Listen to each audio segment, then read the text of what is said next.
Aquí este texto del Papa Pablo VI tiene importancia doble.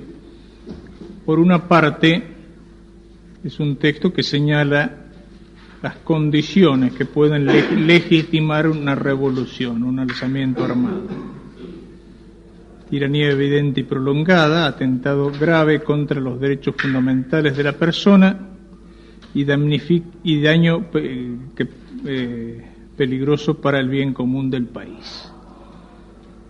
Por otra parte, hay un rechazo de la insurrección revolucionaria, y esto mira sobre todo el pensamiento marxista que ha entrado en el catolicismo, las teologías de la liberación, y que proponen como único camino, al menos en la práctica, la insurrección revolucionaria. Es un tema que va a ser retomado por los dos documentos sobre algunos aspectos de la teología de la liberación, documento donde señala los errores de esa teología, y la instrucción sobre libertad cristiana y liberación, donde señala el auténtico concepto de libertad.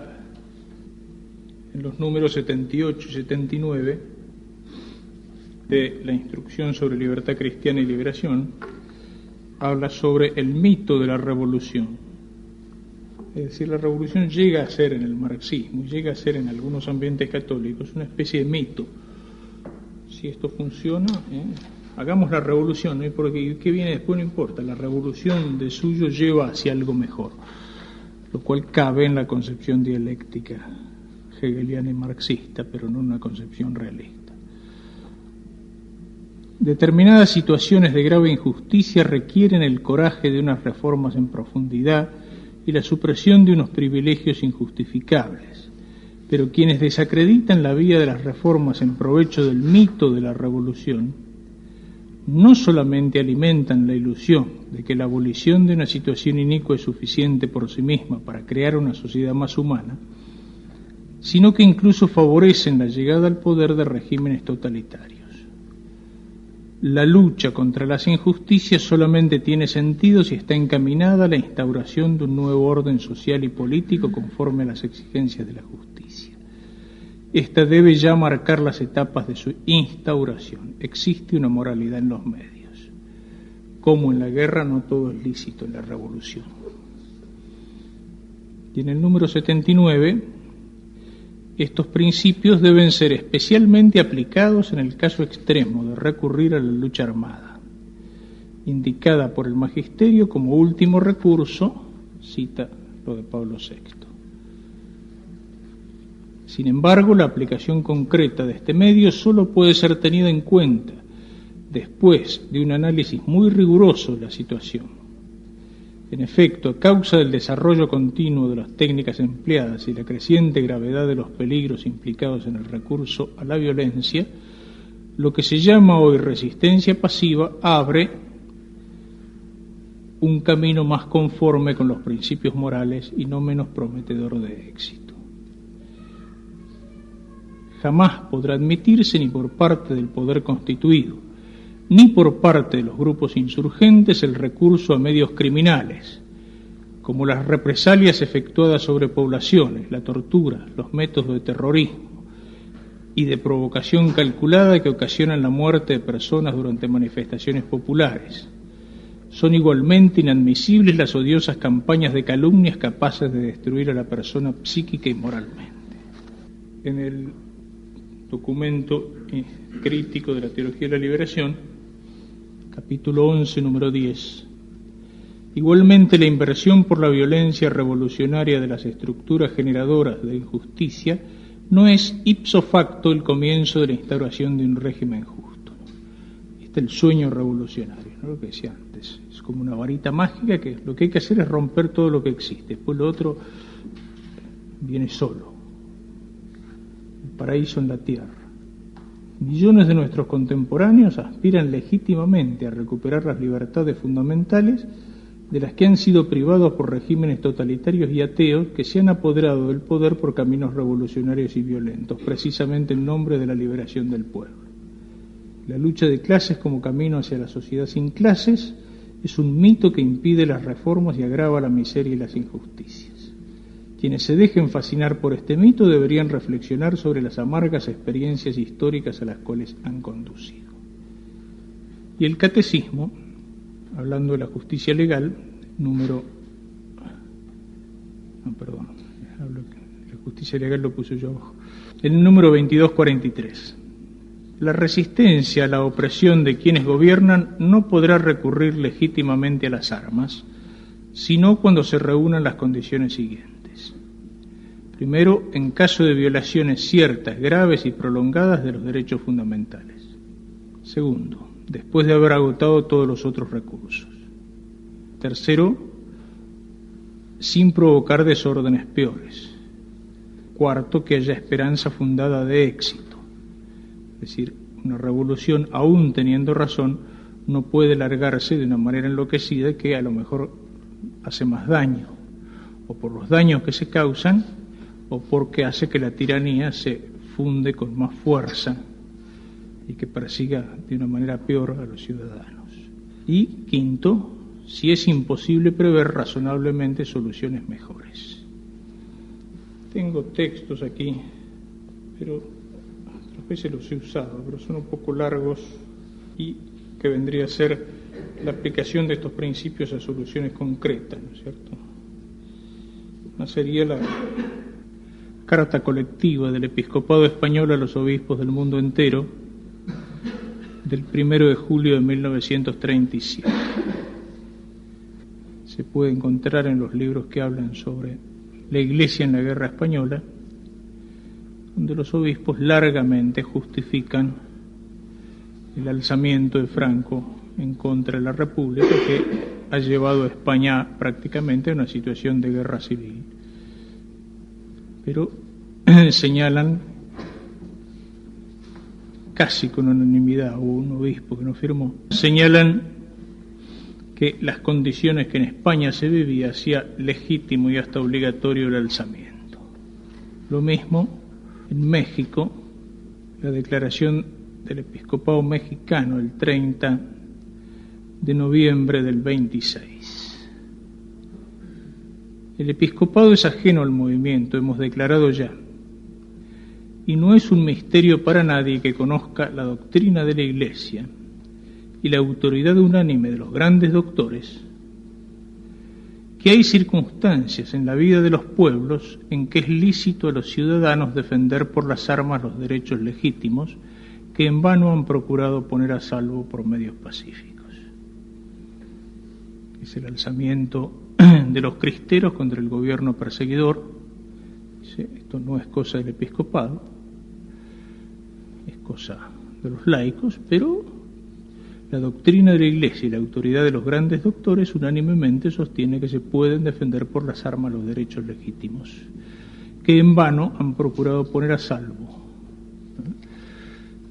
Lo mismo la carta de Monseñor González y Valencia, obispo de Durango, a los católicos que están en armas: nunca provocamos este movimiento armado, pero una vez que agotados todos los medios políticos este movimiento existe, a nuestros hijos católicos que se anden levantados en armas por la defensa de sus derechos sociales y religiosos, después de haberlo pensado largamente ante Dios y de haber consultado a los teólogos más sabios de la ciudad de Roma, debemos decirles: estad tranquilos en vuestras conciencias y recibid nuestras bendiciones. La misma enseñanza, la encíclica Firmissima in Constantiam del Papa Pío XI, el 28 de marzo del 37. Es muy natural que cuando se ataquen aún las más elementales libertades religiosas y cívicas, los ciudadanos católicos no se resignen pasivamente a renunciar a tales libertades, aunque la reivindicación de estos derechos y libertades puede ser, según las oportunidades, más o menos oportuna, más o menos enérgica. señala algunas condiciones, principios generales que hay que tener presentes, que estas reivindicaciones tienen razón de medio o fin relativo y no de fin último y absoluto, que en su razón de medio deben ser acciones lícitas y no intrínsecamente malas, que si han de ser medios proporcionados al fin hay que usar de ellos solamente en la medida en que sirven para conseguirlo, o hacerlo posible en todo o en parte, y en tal modo que proporcionen a la proporcionen a la comunidad daños mayores,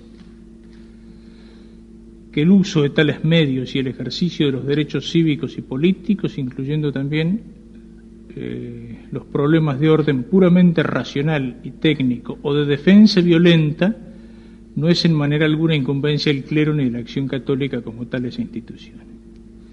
Puede ser de los socios en forma privada, como fue en México.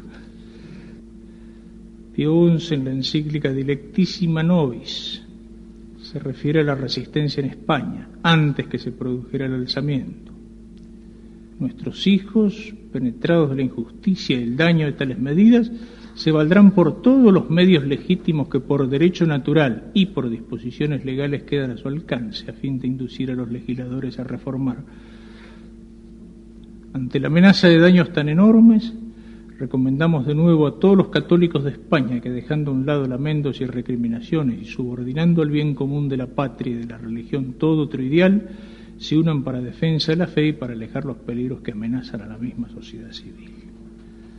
En la locución del 14 de septiembre del 36, a obispos, sacerdotes religiosos y seglares prófugos de España, a los que luchan por Dios, sobre toda consideración política y mundana, nuestra bendición se dirige de una manera especial a cuantos se han impuesto la difícil y peligrosa tarea de defender y restaurar los derechos y el honor de Dios y de la religión, que es, como decir, los derechos y la dignidad de las conciencias y la condición primera y la base segura de todo humano y civil bienestar.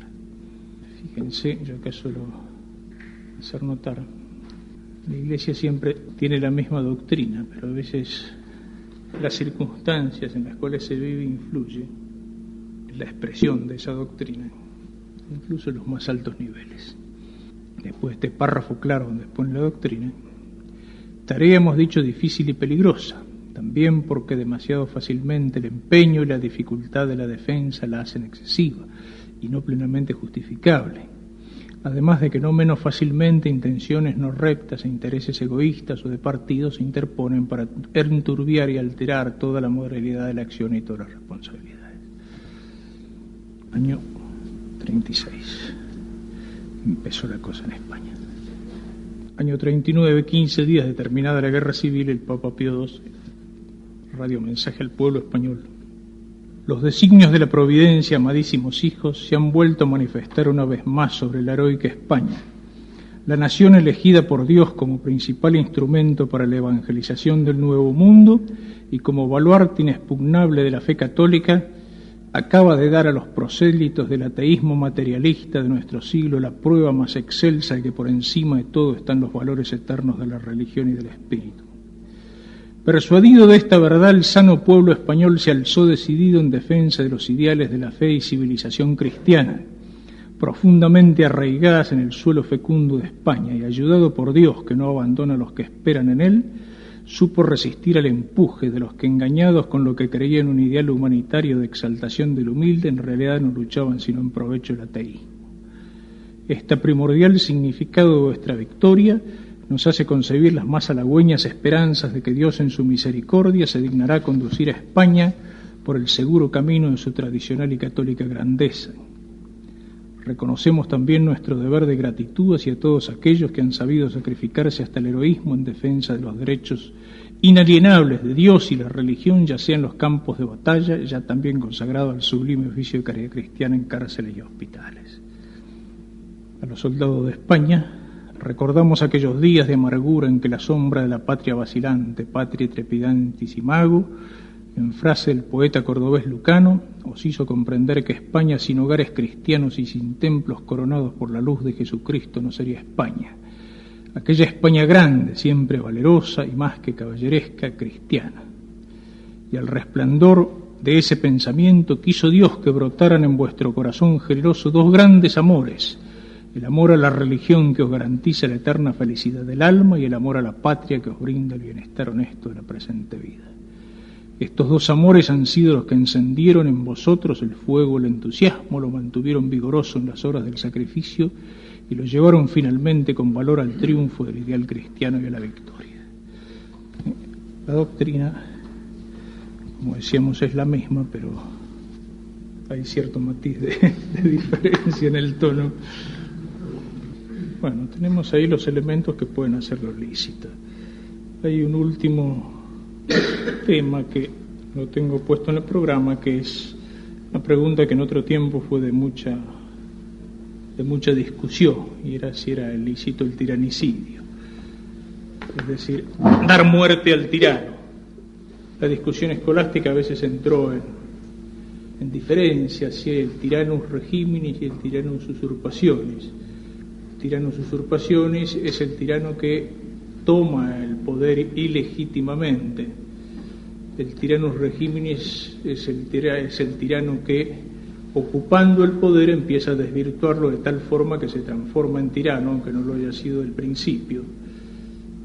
Decían que era lícito matar al tirano usurpacionis, pero no al tirano regiminis. Yo creo que el argumento que más lo podría justificar es aquel que utiliza Santo Tomás por ahí. Santo Tomás mismo hay como vacilaciones,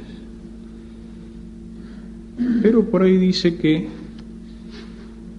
digamos, si es lícita la revolución, en ese momento cualquier ciudadano, digamos, es la nación la que está en guerra contra el tirano en la revolución, cualquier ciudadano como soldado de la nación podría darle muerte.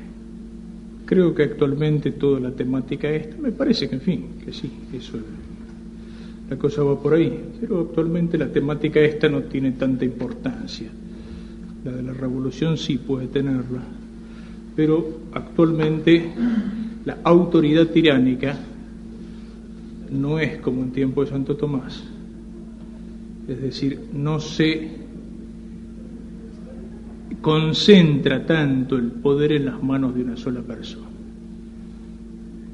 Incluso muchas veces cuando aparece una sola persona como concentrando en sí todo el poder, muchas veces es una fachada o es una apariencia. La sociedad moderna se ha vuelto tan enredada, se ha vuelto tan compleja que no basta muchas veces un solo hombre. Puede darse, sí, en nuestro siglo ha habido casos, en fin, grandes figuras, para bien o para mal, grandes caudillos, grandes líderes, pero no es lo habitual, ¿no es cierto? O sea, me parece que el tema del tiranicidio como tal pierde fuerza. Si lo que hay en el poder tiránico es un sector ideológico o es un sector de tipo económico, o de tipo qué sé yo, un grupo, una secta, lo que sea, normalmente eso es más fuerte que la persona del tirano. Con esto, para salir ya el último punto de tan guerrera cosa, después veremos los impuestos y terminamos con la justicia legal. Sería el tema de la guerra revolucionaria. Dicho que este tema yo lo tocaba mucho más ampliamente, porque, en fin, había que tocarlo en el momento en que estamos viviendo la guerra revolucionaria. Hay un trabajo mío que anda dando vuelta, creo que alguno lo tiene por ahí, que se llama De Bello Gerendo, que alguna vez lo presté para que hicieran copia y fotocopia, y no sé por qué imaginación del seminarista actuante. Dice: trabajo hecho por el presbítero Alberto Escurra, aprobado por Monseñor Adolfo Tortolo y presentado a la Conferencia Episcopal Argentina con ocasión de los sucesos guerrilleros del 70. Eso es absoluta imaginación. Por eso tengan cuidado con los apuntes que andan dando vueltas a veces por ahí, que no En fin, no digo que lleguen a estas cosas, pero el hecho es que Monseñor Tortolo me lo pidió como consulta, por si el tema salía en la conferencia episcopal, tener elementos de juicio moral acerca de una serie de cosas. El vicario castrense, aprobarlo sí me lo aprobó, es cierto, no me puso la firma y el sello al pie, pero él me dijo, está muy bien, estoy de acuerdo, muy buen trabajo. Pero de ahí a que ha sido presentado, y me parece que en algún otro, no sé si no decía aprobado por la conferencia episcopal, dejémoslo ahí. Bueno, yo señalaba, aparte el tema de la guerra revolucionaria, porque como veíamos en el Concilio Vaticano II, aparece que la guerra actualmente se complica por dos motivos. Una es por el uso de armas con un enorme poder destructivo, que no justificarían, digamos, el daño que pueden causar. Y el otro es porque, dice, una nueva forma de guerra con métodos insidiosos y subversivos. Es decir, por una parte, la guerra revolucionaria tiene como característica que rompe con, la otra vez comparábamos la guerra y el deporte, rompe con las normas tradicionales de la guerra que podían, digamos, de alguna manera limitarla o humanizarla. El combatiente que combate con un jefe reconocido, con un uniforme, frente a otro combatiente que lleva su bandera, su uniforme. Reglas de juego en cuanto a los métodos a usar, reglas de juego en cuanto al trato de los heridos, de los prisioneros, etcétera. Es decir, había muchas cosas que, digamos, no digamos que le hacían una cosa humana, pero de alguna manera sí humanizaban la guerra. La guerra revolucionaria no, introduce en el campo el tipo que no lleva uniforme y que tira escondido y tira por la espalda. Por eso, las leyes de guerra internacionales eran muy duras para con el combatiente clandestino. El combatiente clandestino, es decir, aquel que en tiempo de guerra es capturado sin uniforme o con el uniforme del ejército contrario, es equiparado al espía y puede ser fusilado sobre el mismo lugar del hecho con la sola constatación del hecho. Es decir, no hace falta un juicio contradictorio, abogado, defensa, sino que hay un juicio sumario que basta la simple comprobación del hecho. Y eso no solamente en el caso de combatientes totalmente irregulares, sino en el caso de tipos que para hacer una operación, como aparece en las películas, se visten con el uniforme del ejército enemigo y entran en territorio enemigo disfrazados con ese uniforme. Aun cuando sean soldados regulares de un grupo comando y todo, eso no los protege. El hecho de ser capturados así, ¿qué pasa? Espía, le corresponde el fusilamiento. El tipo lo sabe. Sabe que cuando entra en el espionaje, cuando entra en ese tipo de cosas, las leyes de guerra no lo protegen más. Y eso es lógico, eso tendría precisamente a impedir esas cosas que ensuciaban la guerra. Actualmente, incluso el último de las convenciones de Ginebra es un poco más amplio en eso. Y bueno, eso es todo lo que hemos vivido precisamente después de la Segunda Guerra Mundial. La Segunda Guerra Mundial, en algunos lugares, como en Francia con el maquis, en Rusia con los partisanos, se utilizó en contra de la ocupación alemana, sobre todo, ese tipo de guerra. Entonces, después de la guerra se hizo la apología de los que habían combatido en ese tipo de guerrillas en contra de las fuerzas de ocupación. Eran héroes. En fin, en algunos lugares como en Francia dicen que eran mucho más los héroes que había después de la guerra que los que vieron los alemanes mientras estaban ocupando Francia, pero sí, hubo maquis que combatieron. Y quedó un poco como, digamos, tipos excepcionales, etcétera, etcétera. El problema fue que después se llegó a condenar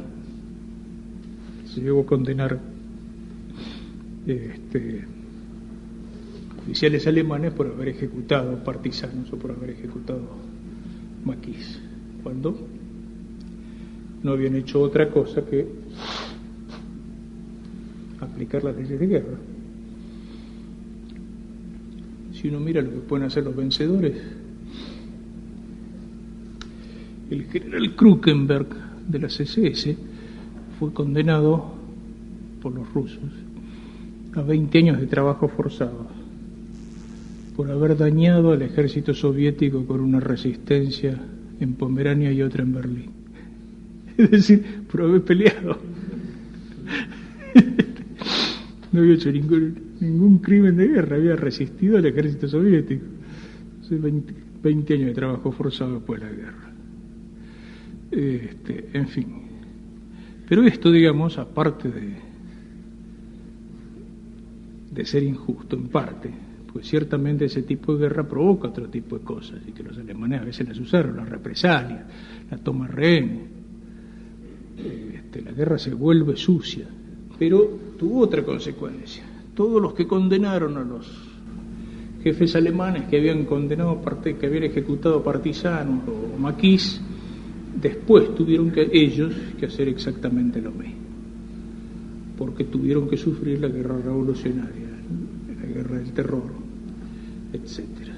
Los ingleses en algunas de sus colonias, como en Kenia, los franceses en Indochina primero, después en Argelia, los judíos contra la resistencia palestina, etcétera. O sea, lo que ellos habían condenado lo hicieron, y mucho peor, cuando la guerrilla la tuvieron que sufrir ellos en sus respectivas naciones. Y eso a algunos, no a muchos, los llevó a reflexionar. Algunos de los pocos buenos trabajos técnicos que se encuentran son hechos por oficiales franceses que incluso tuvieron que sufrir la prisión en los campos de lavado del cerebro del Vietnam. Es decir, conocieron la guerra revolucionaria desde adentro. Bueno, primero esa característica, forma de guerra que al romper las normas tradicionales lleva a que la guerra se vuelva cada vez más sucia, más salvaje, y a que se desborden todos los límites. Cuando una compañía norteamericana entra en un pueblo de Vietnam y degüellan a todos, incluidos mujeres, niños, viejos, etcétera, y eso, en fin, no los aplaudo, pero los tipos habían encontrado poco tiempo antes los cadáveres de compañeros torturados, mutilados, con los testículos en lugar de los ojos, etcétera. Y ahí se produce como un enloquecimiento, el cual estos tipos, que a lo mejor en su casa eran perfectos ciudadanos y padres de familia incapaces de matar una mosca, y a lo más eran soldados capaces de matar a un enemigo armado, no tienen problema en degollar mujeres, niños, etcétera. ¿Por qué? Porque el enemigo al final ¿de qué es? Y es ese pueblo de ojo chino. Como decía el otro día, puede ser el tipo que pone la bomba, puede ser un gurí de 12 años, puede ser una vieja. O sea, lleva a esos desbordes, que yo digo, no lo justifico, pero uno habría que ponerse en la situación para comprenderlo. Y después, otro punto que vale la pena señalar es que la guerra revolucionaria, tal como se ha dado y tal como se dio aquí en la Argentina, es una guerra que tiene un fundamento ideológico, y ese fundamento ideológico lo tenía en el marxismo. A veces se sigue hablando, todavía aparecen documentos como el de Puebla, aparece alguna referencia al estatismo, de la doctrina de seguridad nacional. Y se presenta la doctrina de seguridad nacional un poco como si los militares, por voluntad de poder, por ambición o simplemente por afán de torturar gente, hubieran decretado una situación de guerra en la cual con las manos libres pudieron dedicarse a secuestrar, a torturar, a matar, etc. La doctrina de seguridad nacional, que nace precisamente de los teóricos franceses en primer lugar y algo norteamericano, esa doctrina no existiría si no hubiera existido la doctrina de la guerra revolucionaria. No es un simple alzamiento o sublevación de un grupo no, es una doctrina. Eso es lo que vamos a ver así en las líneas fundamentales. Te damos gracias, Señor, por todo lo que recibimos de tus manos. Gloria al Padre, y al Hijo, y al Espíritu Santo.